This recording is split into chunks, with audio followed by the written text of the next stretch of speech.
Om Swastiastu. Assalamualaikum warahmatullahi wabarakatuh. Salam sejahtera bagi kita semua. Shalom. Om Namo Buddhaya. Salam harmoni.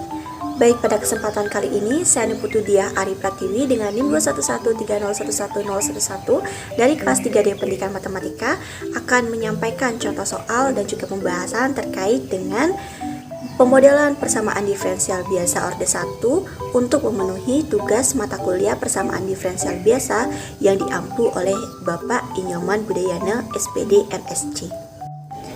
Nah, seperti yang kita ketahui, persamaan diferensial biasa memiliki banyak sekali manfaat di dalam kehidupan. Nah, salah satu contohnya yakni di bidang pemodelan matematika.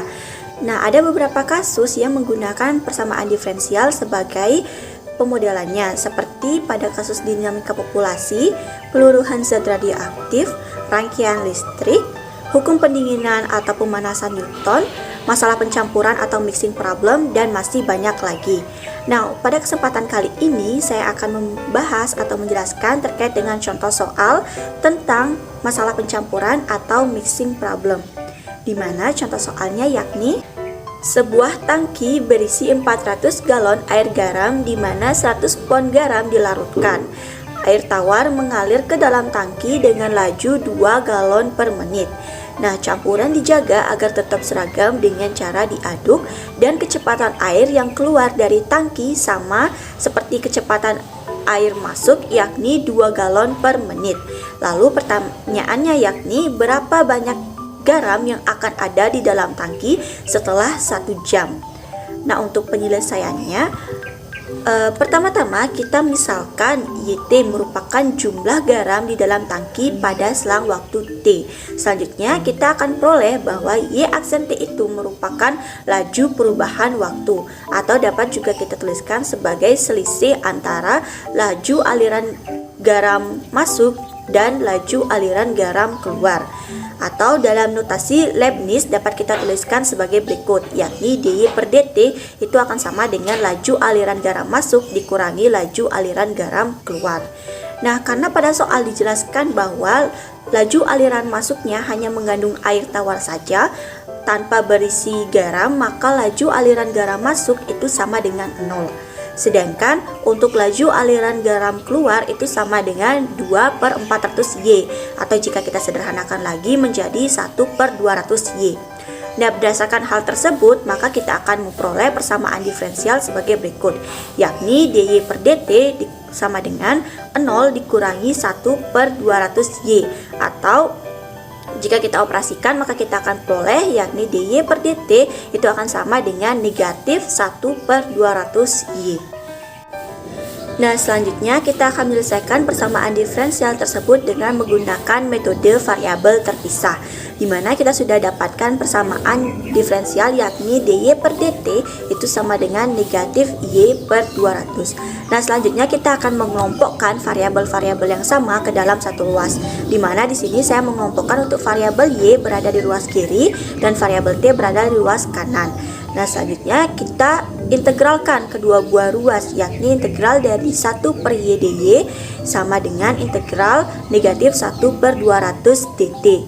Nah, kita perhatikan di sini bahwa negatif 1/200 itu merupakan sebuah konstanta, jadi dapat kita keluarkan dari integral, sehingga kita peroleh yakni integral 1 per y dy itu sama dengan negatif 1/200 integral 1 dt.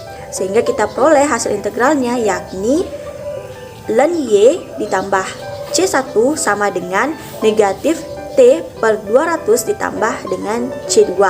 Nah, selanjutnya untuk konstantanya semuanya saya bawa ke ruas kanan, atau semua kedua buah ruas saya kurangkan dengan c1 sehingga saya peroleh ln y itu sama dengan negatif 0,005t ditambah dengan c3, di mana c3 ini saya misalkan merupakan hasil pengurangan antara c2 dengan c1. Nah, selanjutnya di sini karena kita ingin mencari solusi umumnya terlebih dahulu, yakni dalam bentuk y sama dengan sekian, maka kita akan maka di sini persamaannya ruas kanan dan ruas kiri kita gunakan sebagai pangkat dari e.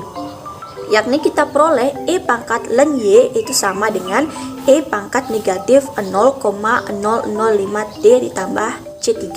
Sehingga kita peroleh Y sama dengan E pangkat negatif 0,005T dikali dengan E pangkat C3. Nah, kita perhatikan di sini bahwa E pangkat C3 itu merupakan sebuah konstanta. Jadi di sini saya misalkan sebagai C besar. Sehingga kita peroleh solusi umumnya yakni Y sama dengan C kali E pangkat negatif 0,005T. Nah, selanjutnya pada soal kita ketahui bahwa banyaknya garam ketika waktu mula-mula atau T sama dengan 0 itu sama dengan 100 pon atau 100 lb, sehingga kita peroleh persamaan yakni Y0 itu sama dengan 100. Sehingga dengan menggunakan persamaan tersebut kita dapat memperoleh nilai dari C-nya, yakni dengan mensubstitusikan Y0 itu sama dengan 100 dan T sama dengan 0. Sehingga kita peroleh persamaan yakni 100 sama dengan C kali E pangkat negatif 0,005 dikali dengan 0. Sehingga kita peroleh, karena E pangkat 0 itu sama dengan 1, sehingga kita peroleh C sama dengan 100. Lalu kita substitusikan C sama dengan 100 tersebut ke persamaan Y sama dengan C kali E pangkat negatif 0,005T atau ke solusi umumnya. Sehingga kita akan memperoleh sebuah solusi khusus yakni Y sama dengan 100 dikali E pangkat negatif 0,005T. Nah, selanjutnya dengan menggunakan solusi khusus tersebut kita akan mencari apa yang diminta oleh soal, yakni mencari banyaknya garam yang akan ada di dalam tangki setelah 1 jam atau ketika T-nya sama dengan 60 menit. Nah, kita tinggal substitusikan di sini untuk T sama dengan 60 ke solusi khususnya, yakni Y60 itu sama dengan 100 dikali E pangkat negatif 0,005 dikali 60, yakni kita peroleh 100 dikali dengan E pangkat negatif 0,3, yakni sama dengan 74,081. Nah, jadi di sini dapat kita simpulkan bahwa banyaknya garam yang akan ada di dalam tangki setelah 1 jam adalah 74,081 pon. Nah, baik, sekian video pembahasan soal yang dapat saya sampaikan. Mohon maaf apabila terdapat kesalahan kata di dalam penyampaiannya. Akhir kata saya tutup dengan Pramesanti. Om Santi Santi Santi Om.